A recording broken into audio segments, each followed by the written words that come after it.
Mind taking a few minutes to talk to this group before we start a question, just a few minutes. Tell us about, how you and your beautiful bride got to be, and how you got to Houston to run for Congress. Happy to. So, how do we get started in this? I never wanted to. that was not the plan. So the original plan was for Tara and I. My wife Tara is here, and our original plan was always to stay in the Navy. That was my dream since I was a little kid. I had read a pretty cool book about SEAL Team 6 by a guy named Dick Marcinko, and I was hooked since I was, I don't know, maybe 12 years old. And that was still the plan. That was still the plan after I got blown up and lost my eye in Afghanistan. It was still the plan, and I fought for years actually to stay in the Navy, and deployed a couple more times, not in a combat role like I'd wanted to, but in an intel operations role, and I was still happy doing that. I was still serving in a way that gave me satisfaction, but the bureaucracies often win, and by 2016 I did have to leave, and what I wanted to do was stay in government. I wanted to stay in government and continue serving. So I did my master's in public policy at the Harvard Kennedy School, and still hadn't actually thought about politics. Well, I'll take that back. We thought about it, but that's about as far as it goes. In politics, you generally need some kind of boost to get into politics, whether that's independent wealth or great political connections that will thrust you into it, or just a window of opportunity. And we had a window of opportunity all of a sudden, and that happened in November of 2017 when just during a kind of a typical networking meeting, I ran across a guy. He actually worked for Senator Cotton, and he explained to me that instead of looking at policy work, I should be looking at political office. And I said, well, that's great, but how exactly would I do that? Because again, I don't have any of those three things I just listed, not even a window of opportunity. And he just asked me what district I'm from, and I told him the 2nd District. My family's been in Spring for about the last 15 years. I grew up in Katy. I grew up as an oil and gas brat, so I always moved between Houston and overseas. That was my life growing up. And I told him that, and he looked it up on his phone, and turned out Ted Poe announced retirement literally the day before. So a very serendipitous meeting, and went home, talked to my wife about it, and we just decided to go for it, and that's what we did. That's how we got here. Outstanding. Well, it's a neat story. I got to meet you both at a friend of ours' home when you were in the primary phase, and I was really, really taken. You had a humility about the way that you addressed things. I was struck by how kind and gentle you were with your wife, and it reminded me of why I'm divorced. So quite a testimony. I'm glad she doesn't have a microphone right now. I'm glad she. All right, so I got to meet you guys at a friend of mine's house. I was really impressed with that, and I said, hey, I think this guy's going to make it. This guy's going to make it, and sure enough, you did. And what a battle. It's a beautiful thing. So one of the things that most of you guys may recognize about Congressman Crenshaw is that when he makes a vote, he comes and he talks to you. And you just don't see a lot of that, but he comes and he tells you, this is what I researched, this is who weighed in on it, this is what I found, this is why I made the decision, and the buck stops here. If you don't like it, then I'm the guy to talk to. And I just love that about the transparency, and I hope it becomes an epidemic that if all the other congressmen don't catch it, they get fired. That's kind of where I'm at on that. So thank you for doing that. So I'm going to move on into, he does deserve a round of applause for that. Yeah. Okay. So I'll move on into the questions. Our members, our business owner members and executives have honey-dripped me with questions that I've tried to collect into just a 3x5 card, and I got it down to the main ones. And what's great is I've seen your videos on most all of these. Okay. So one of the things that right off the top of the list, a lot of people in Texas, because this is new in Texas just passed our hemp expansion, our medical hemp expansion act. So it's a big deal in Texas. So we want to know what's going to happen at the federal level, what's going on there. There seems to be some activity up there to straighten out some problems, and I'll set the groundwork for you. CBD is an incredibly popular product. CBD with low levels of THC is what we have on the market right now around Texas. The higher levels that are more, the higher levels of THC and CBD oils are used for various treatments of various ailments. And we want to see that happen here like it's happened in so many other states. We've got some major problems at the federal level that slow that down, make it difficult. One of them is the federal banking laws regarding the cannabis business. And what do you see playing out there? There's a Senate bill with a bill in the House that they could work together. There's some good ways to work that out. What's it look like for you and what you're hearing? I'm not hearing anything. Really? So yeah, that's just this is not one of those things that we've that has come up or that I've done a video on. So as a general, as I approach this issue, though, I'm generally supportive of medical hemp use and CBD use, and I think there's a lot of folks who are willing to look for solutions there, but it's not a conversation that I've seen. I'm also not on the committees that would see this. So just to be fair, if I could have gotten you a little more background if I'd known that one was coming. Oh, but I haven't seen it. Okay. Well, I emailed over. I guess they didn't get it to you. I apologize. Okay. Well, I understand that, and the main thing I think that most of us wanted to hear, and I think you've said it, is that's a treatment program you're not opposed to. It's not in your purview because you're not on the committees evaluating that right now. And what do we have to do to get you on those committees? Well, I suppose that would be probably energy and commerce. A lot of issues like this tend to be mixed. There's multiple jurisdictions involved. Again, right. I'll just answer that. What committees I want to be on? Ways and Means would be a great one, and Intel Committee. And the reasons for that: one, there's not very many people in Congress that have an Intel background like I do. And it's not just special operations, it's also human intelligence, signals intelligence, things like that. There's an entire world out there that takes a lot of experience to understand, and it's not really teachable. On Ways and Means, now energy and commerce would also be pretty great. Some of the things I'm working on are related to healthcare, related to the environment, directly related, and energy, and directly related to energy and commerce. Ways and Means would be great because well, that's where we can affect some of the bigger problems our country has. When we talk about the $22 trillion debt, what we're really talking about is the 70% of spending that we never vote on, which is entitlement programs, Medicare, Medicaid, Social Security. And if we're going to actually resolve those in a responsible way, you got to be on the right committees to do that, and that's Ways and Means. And so, as a 35-year-old whose generation is greatly affected by the insolvency of these programs, and that we are still paying into. It frustrates a lot of millennials, and because no millennial thinks that they're actually going to get those benefits, and it's frustrating to us that we're paying into it. And so there has to be a responsible way to reform those, and which means fighting back against the very irresponsible ways of reforming them, which involve raising your taxes and expanding them, which is expanding unsustainable programs. So that's why we're looking at those committees. There are complicated issues, and around hemp, I've noticed that almost in every state that we've studied, that it's 3 or 4 commissions that regulate it initially, always law enforcement. And so at the federal level, we haven't taken the time to see how many of those committees in the House would have to weigh in on it. Sure. But I can see that is a complex one. The banking laws that basically shut down CBD providers, Sure. stores, is the biggest roadblock that they've got for business right now. They're doing business, everything's going great, they're great 3 months, and then boom, their bank accounts shut down. And this goes on and on and on and on, with this. But what we've noticed is HEB that has an entire aisle of organic, you're right, they're not shut down, they're still transacting, right? How is that?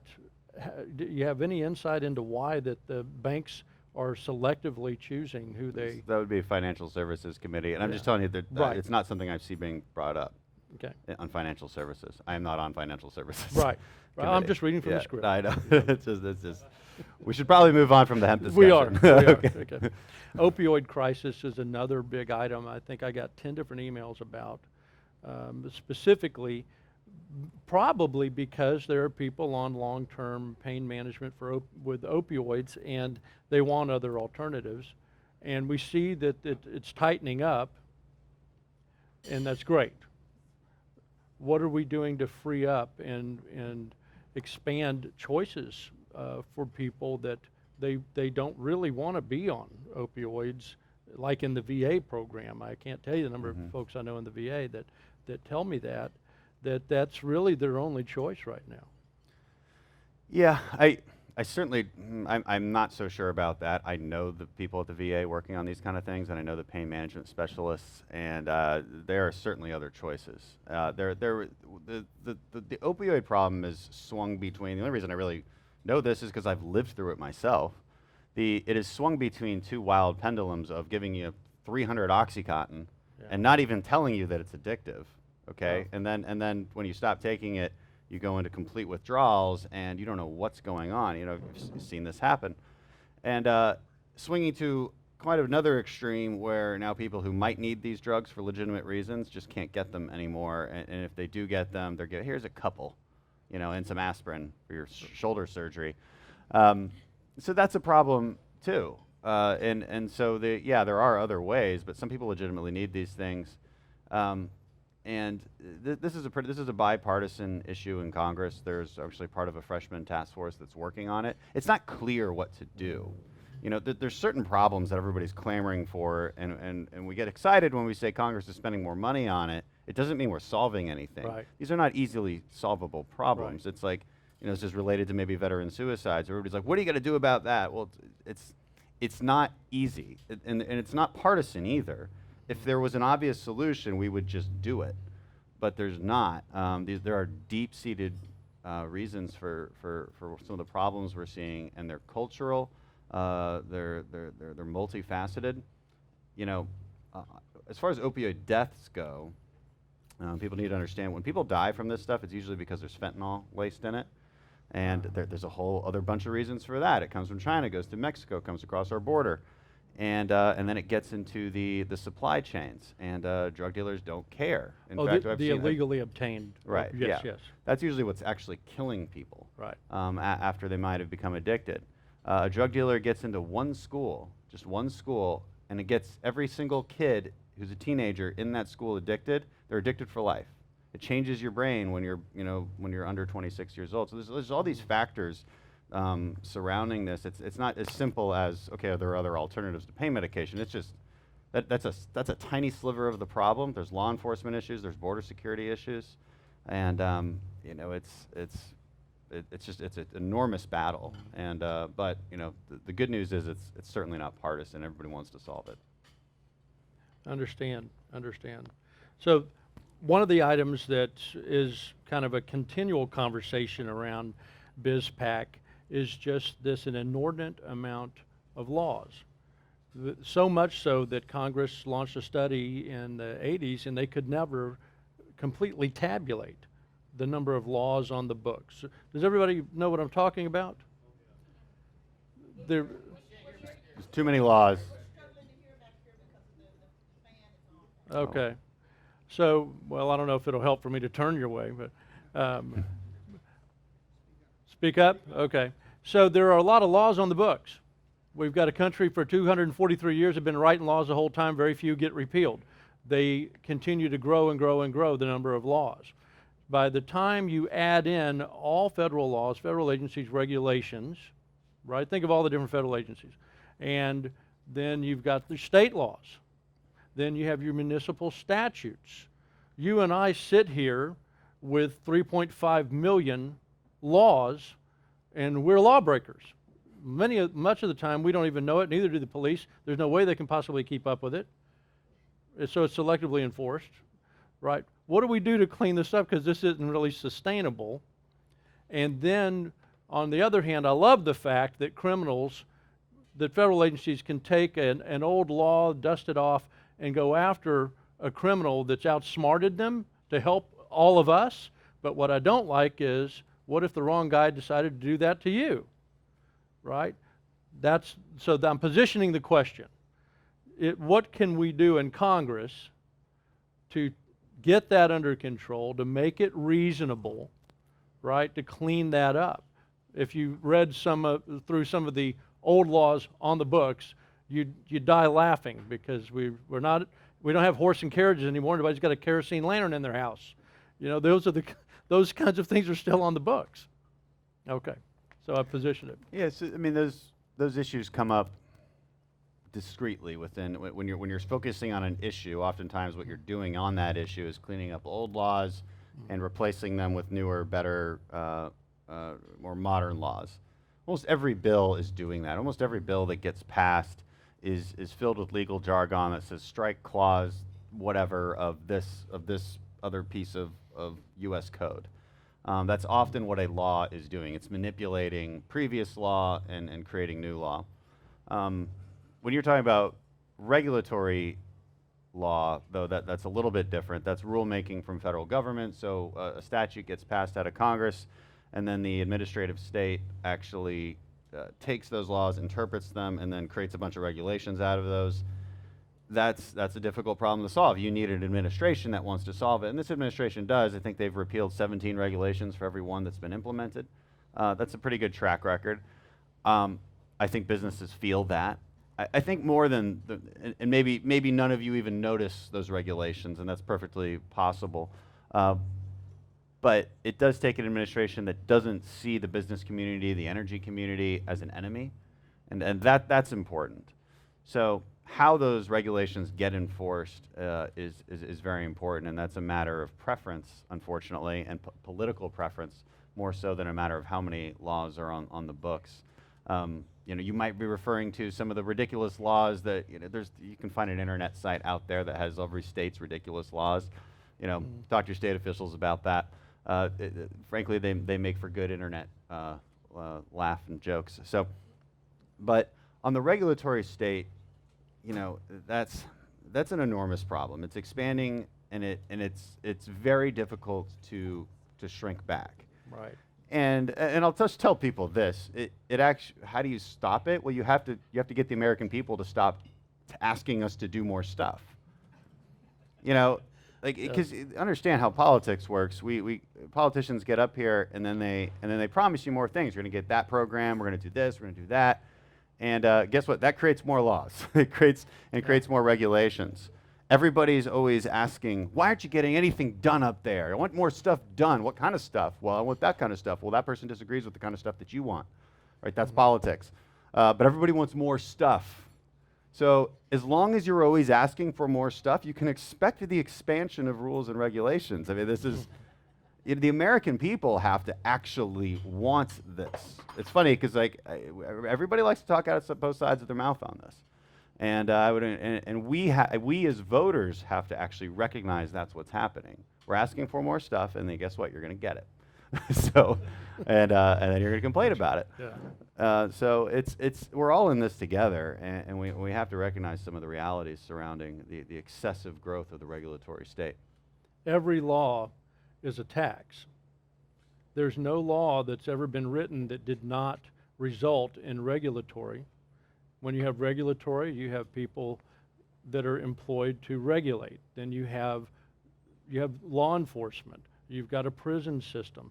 So you understand what I'm saying? Every time there's a law, there's a tax. Now, if you want to create liberty, you don't write a law to create liberty, because a law restricts liberty. You repeal, and then you have liberty. But somewhere there's got to be equilibrium, right? There's a modicum, and that's the agreement of society that we want to get into. Well, the equilibrium is important. Yeah. The Statue of Liberty holds a torch of freedom, but she also holds a tablet of law. This is an important thing to note. We don't have hedonistic freedom in America, nor do we want it. Right. There's a big difference between freedom and liberty. Liberty is ordered freedom, and that's why the Statue of Liberty holds a tablet of law. The fundamental purpose of law is to prevent person A from infringing on the rights of person B. That's the fundamental purpose. Once you get into the secondary, what some believe is a purpose of law, which is philanthropy, now you're getting into the taxes that you're talking about. Well, that's what government programs are. I want to create a service for you because I want you to vote for me. You know, elections are not bought. Okay, not in the way people think they are, at least. They're not bought by like corporations and PAC money and all that stuff. They're bought by politicians promising voters things. That's how votes are actually bought.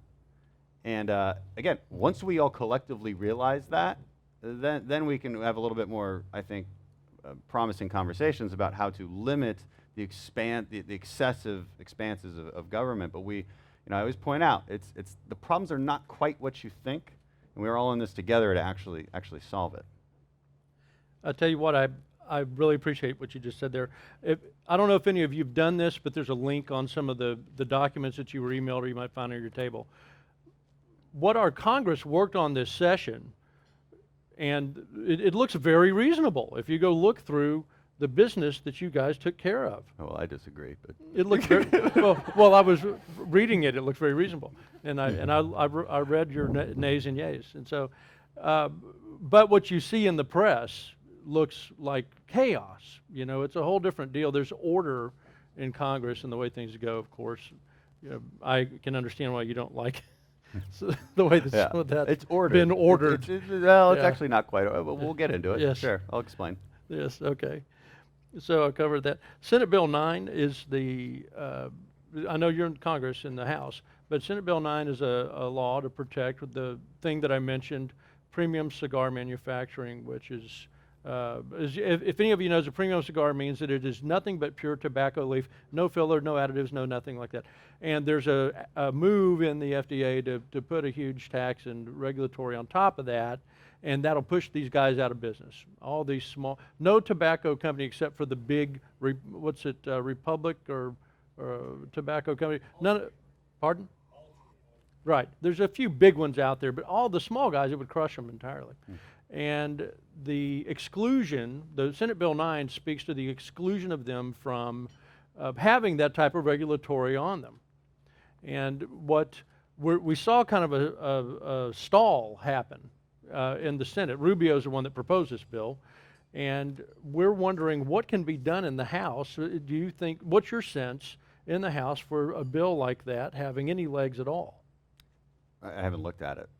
So that's a very specific that's a very specific issue, and it's in the Senate, and so. Well, we wondered if something should come out of the House and move them forward. I'd honestly, I'd have to look at the background on that. I really would. All right, we'll give you a list. Okay. I send me all those things. It doesn't mean I can actually get through it. I got you. I got you. I got you. Tax dollars for lobbyists is something we're attacking here in Texas. And we made some progress, and then we didn't make some progress this last session in the Texas legislature. That practice is entities that receive tax dollars then go hire a lobbyist to lobby to raise more taxes. Are you familiar with this? Is everyone in the room familiar with this practice? This happens right now. This is something we're trying to stop in Texas at the legislative level. At the congressional level?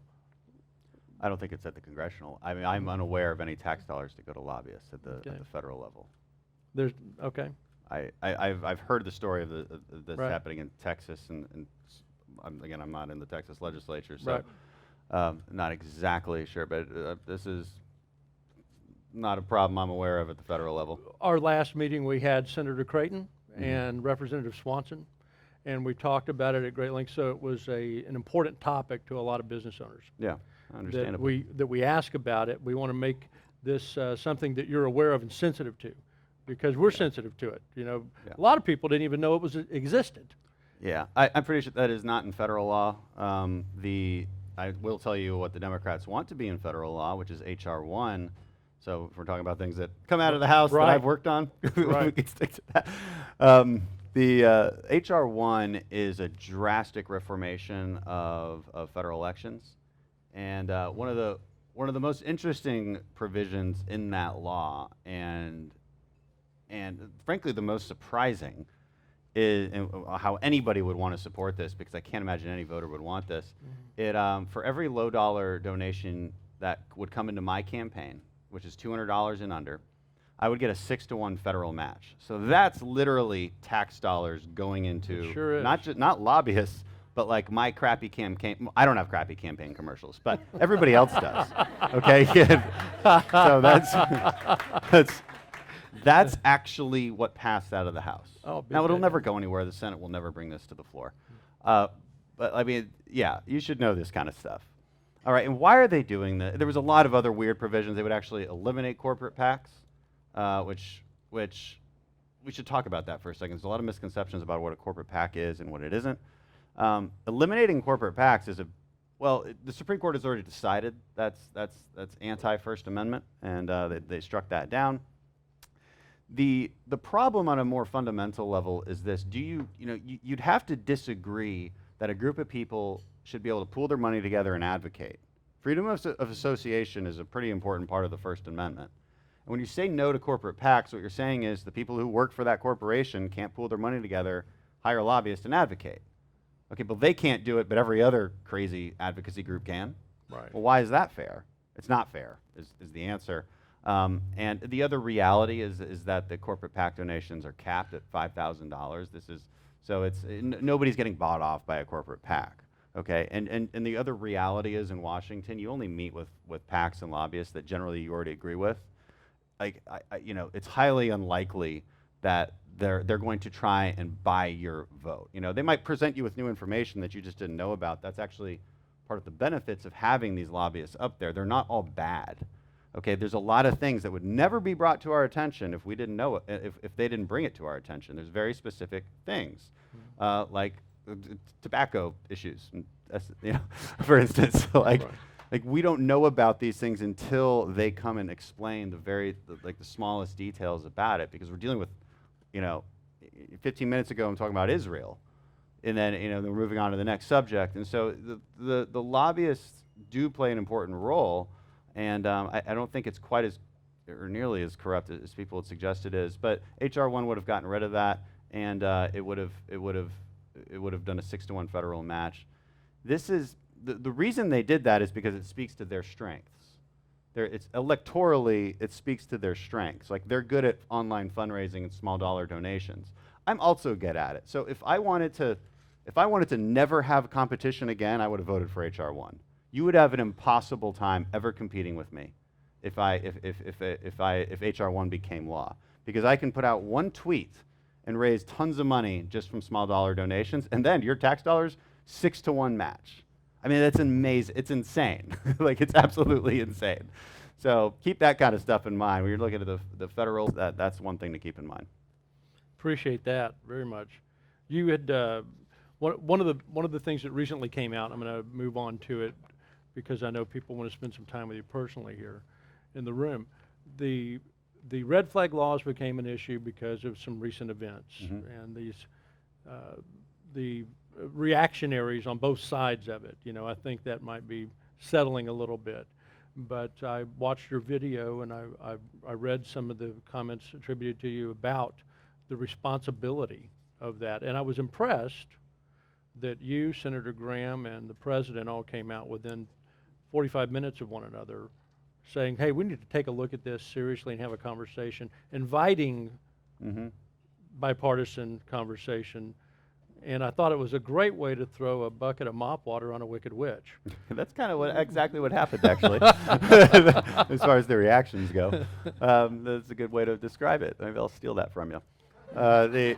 That's exactly what we did. What I suggested was maybe look at this at the state level, because when you're talking about criminal law, it really does have to be established at the state level. And I think that's a reasonable conversation to have. I haven't gotten behind Graham's bill. His bill is a grant program anyway. It's not actual law as far in criminal law in the way we would think about it. So that's important to note. The president obviously threw it out there as a suggestion as well. He didn't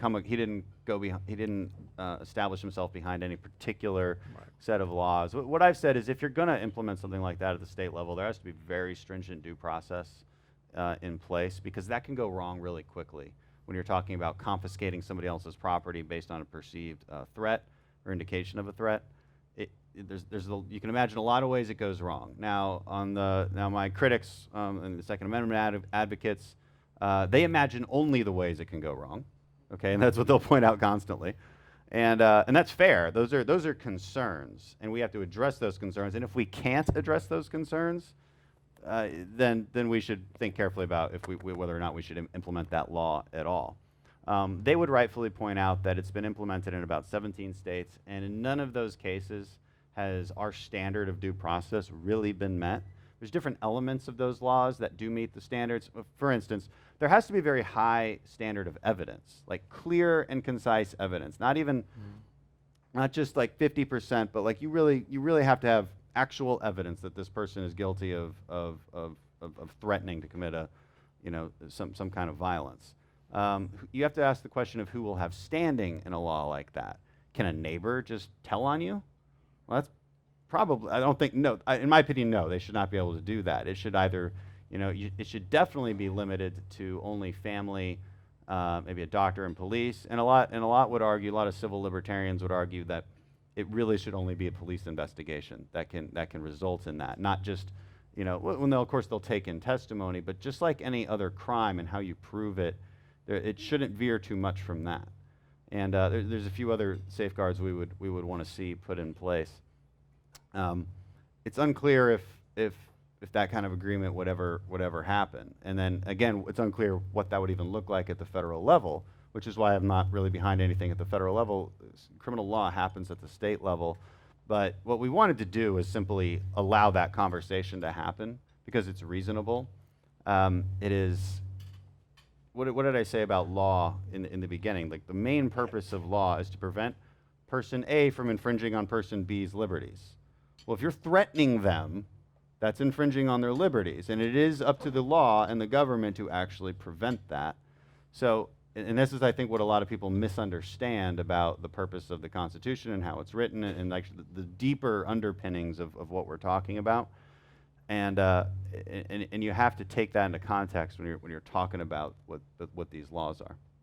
That's excellent.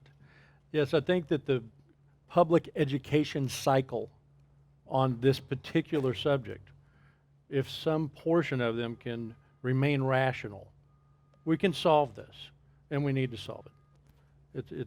It's a top priority, and it's far too long that's gone on in this country, that we've let passions and anger and political agendas stop us from solving this problem. We put man on the moon in the 60s with 1960s technology.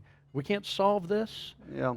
Well, you're asking us to solve human nature at this point. Yeah. And so now we'll kind of swing to the other side of the argument, which is if we're going to talk about solutions, we need to talk about solutions that do two things. One, don't infringe on law-abiding citizens' rights, and two, actually solve the problem.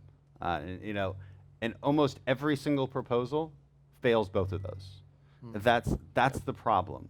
Let's take universal background checks, for instance. Completely fails to solve the problem. You can talk to ATF, you can talk to police.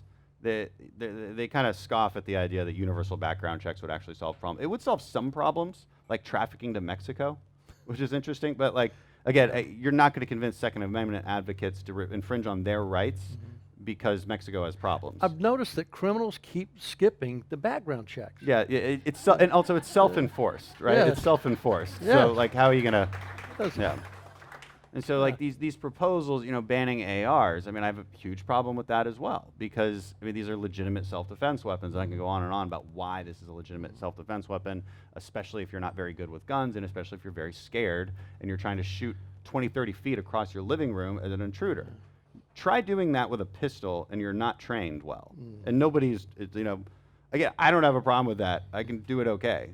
But you got a little experience, but yeah. But if my wife is at home, we're gonna put an AR next to the bed, not a pistol, because she can work it a lot better. There's 3 points of contact. It's easier to aim. There's real reasons why that makes sense. All right. Excellent. Excellent. I'm so glad we had you here at this point in time to talk about that particular subject. And I think I got over 100 emails about it. And all of my responses were, I think that you've got this wrong. It's, Yeah. you know. When the people, so again, just put on both hats there. Of like, I want to have the reasonable conversation about red flag laws. I'm not quite there yet myself, but you would think I had already sponsored legislation based on the reaction of some people. And frankly, they're attacking a straw man argument. They're attacking an argument that I'm not making, and that's unfortunate. That's the reality of politics. And if we're not mentally capable of getting past that emotional reaction, then we're just going to keep having problems in this country, and that is politics. That it's a passionate, business that people are in. But we've got to do better. We've always got to stop and count to 10, like our mother taught us, and just be like, I wonder if possibly, the person I'm yelling at isn't the evil demon that I'm saying he is. Right. Like I just wonder if maybe that's true. Like imagine if voters just asked that question. Right. Well, that's what I thought after reading through the congressional record from the 116th and how you guys interacted. You really are in a room trying to solve some problems together. And I know that there's soundbite moments, and then there's actual working together moments. And some of the things that I saw people on the other side of the aisle from you come together about was surprising to me, because it tells you what they really said. Hey, national security is more important than a bunch of angry people. I'll get them over that by giving them one of these social handout programs or something. Maybe that's how they do that.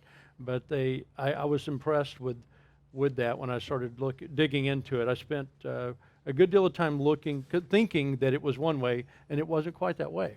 Yeah. So fly-in days, meaning Mondays and Tuesdays, are voting days that we actually suspend the rules, meaning we all agree on the legislation being put forth, and everybody votes together for the most part, overwhelmingly majority.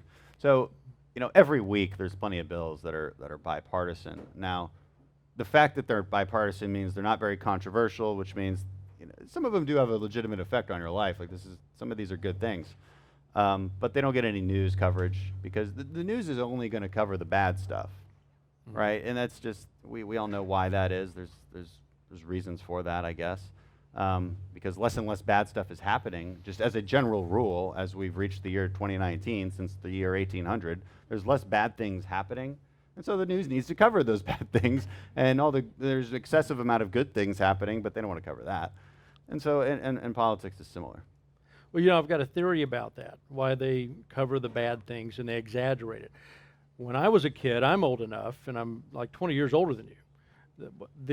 You had 3 news channels, you had 3 news networks, and they had no choice but to compete many times on who did the most research, who had the in-depth report on a particular issue, and being careful not to misstep. Yeah. Getting a black eye and you were discredited, it was one strike, you're out, kind of a thing. And so now we're hyper fragmented. They are fighting for one click on your phone, on your mouse. They're fighting for just 1 second. They're fighting for you to accidentally click something, because they get to count that, because that's how they make their money. Yeah. They make their money on the clicks, the click-throughs on the website. So if you want to understand why we have so much misinformation in the news right now, you've got to understand the hyper-fragmentation of the news market and how it runs. Yep. It's sad and it's pathetic and it doesn't serve us well, and it's why I'm so glad you are going straight to the people the way that you do. We would have no other way of knowing it,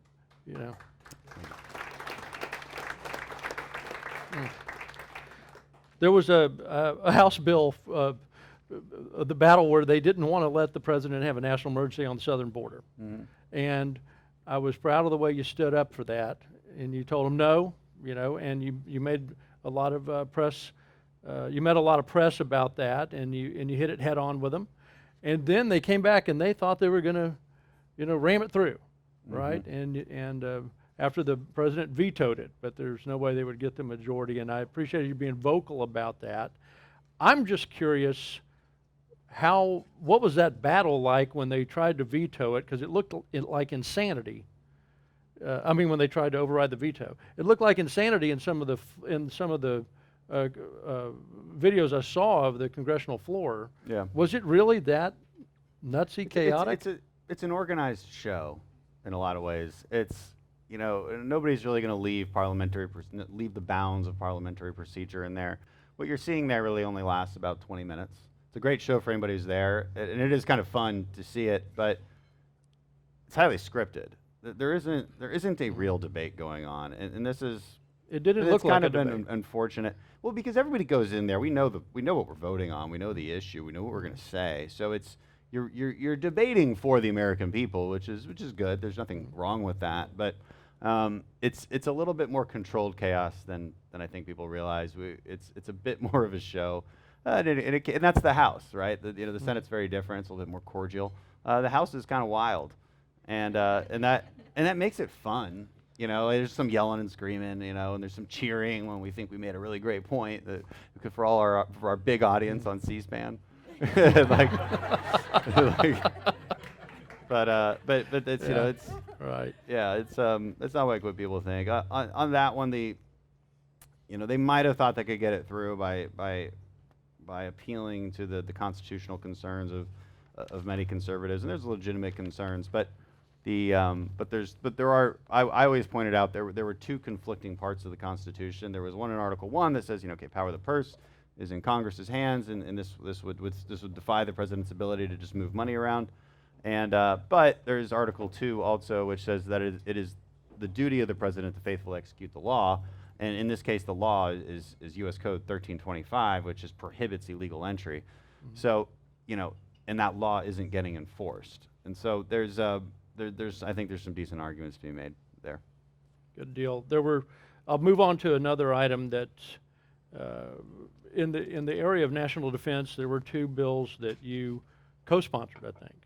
And both of these bills clarified, I don't think I'm mixing them up, I think, both of these bills clarified the way that we would treat Israel, mm-hmm. right?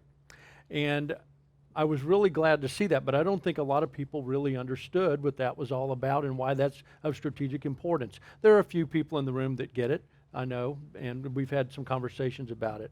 Do you mind speaking to that a little bit, why that was strategically important to the United States for defense? Yeah, so in general terms, as we support our ally Israel, people often wonder a few things, right? One of them is why we spend our taxpayer dollars to support them militarily, and I even have this question. We had some hard conversations on this. What it boils down to is this: they're so small and their needs are so much bigger in proportion to their actual size and the size of their GDP that they actually, because they're not a poor country, we all know that, but their needs are outsized compared to their GDP. So that's why you see about $3 billion a year, and it's also important because one, that money is spent directly on U.S. assets, so the U.S. defense industry, and I get that some people just hate that. Okay, I understand that because they think that that's a corrupt business. I don't think it is. I think they're hardworking men and women in America, and they support a lot of the things that I have used overseas and needed badly to defend this country. So no, I don't have some sort of paranoid sense of what the military-industrial complex is. That doesn't mean they're perfect. It just means that they're fellow Americans, and I think we should view them that way. The Israelis also are on the cutting edge of a lot of technology that gets shared with us. Iron Dome might be an example, for instance. A lot of actually the first responder kind of first aid technology that we use in the field is Israeli. Israel is generating a lot of new ideas and new startups that get directly shared with America. Cybersecurity is a very important part of it too. Right. And just having that secure ally in the Middle East, I think, as a general rule, is important for our national security and and strategy in the Middle East and abroad. There's been an isolationist move over time that I think occurred since the Iraq War, and that happens on both the right and the left. And I think it's an overreaction, and it's a misconception about how the world works, because it involves pretending that the world is such a big place that we can put our heads in the sand and ignore everything and be fine and focus on what's at home. That is not how the world works. It's a 12-hour flight from the Middle East, and the speed of information moves even faster. So, people need to understand that when we're talking about why we're involved in Israel, why we're involved in Syria, why we're involved in Iraq, why we're involved in Afghanistan. That's why. These are insurance policies and making sure that we go there so they don't come here. I was impressed with a statement Henry Kissinger made when I was a kid. I was sitting on the floor with my legs crossed watching the nightly news at 7 years old. Right, can you picture this? That's what I did. And Henry Kissinger said, and I remember saying, who is this guy? Henry Kissinger said, there is no diplomacy in the Middle East without Israel. In an interview, I can't remember who it was. And that holds true to this very day. All of our diplomacy in the Middle East, even with Saudi, it leverages on the strength of our relationship with Israel. Mm-hmm. And I think that's why it's so important. I think it's important for people to understand that. And I think a lot of times people get caught up in, we spend so much money in so many other places, why are we doing this? Right? Yep. And they don't understand that keeps us living in relative freedom and safety over here. Mm-hmm. That's exactly right. That's right. Well, I appreciate that. I've got another question for you, and we'll get this question done, and then we'll make a few announcements, let you eat. Sure. And that giant steak over there. So it was big. I don't know if you've heard of it, but we got this thing in America called the Health Care Act, and and it seems to be partially dismantled and gasping for air, and we can't figure out. We've had a lot of conversations, us as business owners. This thing just cripples us. Mm-hmm. It's the biggest kick in the gut for a small and medium-sized business owner. And it doesn't really serve our if we have employees that we provide health care for, it doesn't really serve them as well as it should. Right. And so what are we going to do what is our path forward with this morass, this tar ball? Yeah, as far as the ACA and repeal and replace and the conversation surrounding that, repeal and replace of the Obamacare or the ACA is a losing political conversation. We may agree on that, especially as business owners. You certainly agree on that, I think. But we tried that. I wasn't there in Congress. I don't know the inner workings of how that went through, but obviously it failed. And there's a bunch of reasons it fails. It's not going to get, it will not get high support from the public because the public is scared, right? They hear healthcare and they freeze up. They're not sure what you mean by that. What do you mean by repeal and replace? Replace it with what? And when Republicans didn't answer that question very well, it became pretty problematic.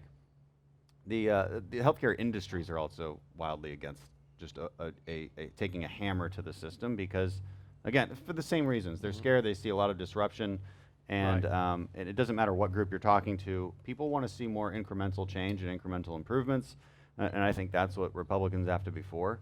I think we need to be for a more free market health system that uses the forces of the free market, but also doesn't rely on the, I think, insensitivity of the free market as well, because we are talking about healthcare, and it's not wrong to desire that everybody has access to cheap, quality healthcare. Like that's when we're debating with the left, we should take what they want and understand it, because it's not a bad thing to want to protect people with pre-existing conditions. And make sure everybody has access to it, but we have to point out the way they want to do it will make it way, way worse. And I think Obamacare proves that. When you add more regulation into the industry, tell businesses what to do when you have to buy that insurance, and therefore diminish your growth capability. That's really bad for the healthcare industry. It's bad for your business, and so I think the right answer would be to go the opposite direction, which is more free market healthcare, while putting those provisions in place for people with pre-existing conditions, that would actually solve it. One thing I'm working on, again, as far as incremental solutions go, because there's a multifaceted problem, right? There's issues with primary care, there's issues with catastrophic insurance, there's issues with Medicare. It's hard to wrap that problem and solution into a 10-second talking point. And unfortunately, that's just what Americans want to hear. They want to hear that 10-second talking Right. point. Democrats know this. That's why they just say Medicare for all. Okay, and that's dishonest. It's highly dishonest. But they know how to market. We don't. So one thing we're working on is at least solving the primary care problem. A really great solution that's getting more traction in Houston and beyond is direct primary care, where there is a primary care physician who has basically a subscription service. So you, as an individual, you'd pay that doctor about $100 a month, and you have unlimited access to that doctor, whether it's telemedicine or certain services provided. A lot of these doctors have started to contract with companies so that your company goes to that one primary care physician office. And they don't have to worry about insurance. They're not worried about co-pays or deductibles. That's who they have access to for their primary care physician. And it's a really great model. And also, as soon as you do that, your insurance company tends to say, okay, let's go ahead and lower premiums now because you guys are engaged in this contract. And that same thing can be extrapolated out to the individual market as well. It already is, but I think there's a way for government to help that gain more traction and sort of universalize that by simply subsidizing low-income people's ability to pay a direct primary care physician through an HSA account. So that's the kind of opportunities we're looking at. That's awesome. I'm glad that you're digging into that. I know that it's very important. We've got to get that untangled. I was kind of laughing at my own, looking back at my favorite time in healthcare for myself. That's a weird question to ask yourself. But it was in the 90s. In the 90s, I could get a health insurance policy with a $3 million maximum for hospitalization, major medical only. And I was a reasonably healthy young man, and so I had almost no real expenses on an annual basis for medical other than my insurance, which was basically a hedge against catastrophic illness of some type, And so now, as I'm older and I have to see the doctor more, and I've got daughters, and I'm watching my parents that are older and all of their health issues, I've got a totally different perspective on it, where I kind of understand why it's better for me to pay a little more now. I'm starting to get that. Right. But you hear me say this a lot in our conversation now and anything I put online, we've got a public education cycle on some critical elements that we have to go through, or we're going to end up in misery. Not just fighting on TV. We're going to end up in misery with socialistic types of programs. And to every business owner out here, that scares them to death, because that takes away the whole impetus of having your own business. Yeah, I agree. Because the easiest thing in the world is to promise you more stuff. I already went over that. Right. And, Right. And this is Right. I'll just take care of it for you. Right. You'll just have everything you want. If you just vote for me, you'll have everything you want. Okay, oh, that sounds great. I'll vote for you. And it's an education problem. We have to point out why that doesn't actually work. Well, I want to thank Congressman Crenshaw for coming today. Thank you. And I want to thank you so much for the great job you're doing and the example you're setting up there in transparency. I just can't tell you how much we appreciate it. It's very refreshing. I was impressed when I met you in the primary, and then also seeing you, the way that you've run your office, and acting as an elected official. We appreciate the transparency very much. And we're also very impressed with your sweet wife that we've gotten to meet many times. Thank you for coming. This is not an easy thing for you to have a husband in Washington, D.C. and dealing with all of that all the time, but we just think that you guys are just doing a great job, and we thank you for it. So please enjoy your dinner. I've got a few more announcements to make. Leave him alone while he eats. He earned it. Okay? All right. Thank you all so much. It's a really pleasure to be with you. Thank you. Thank you for being active in the community. Is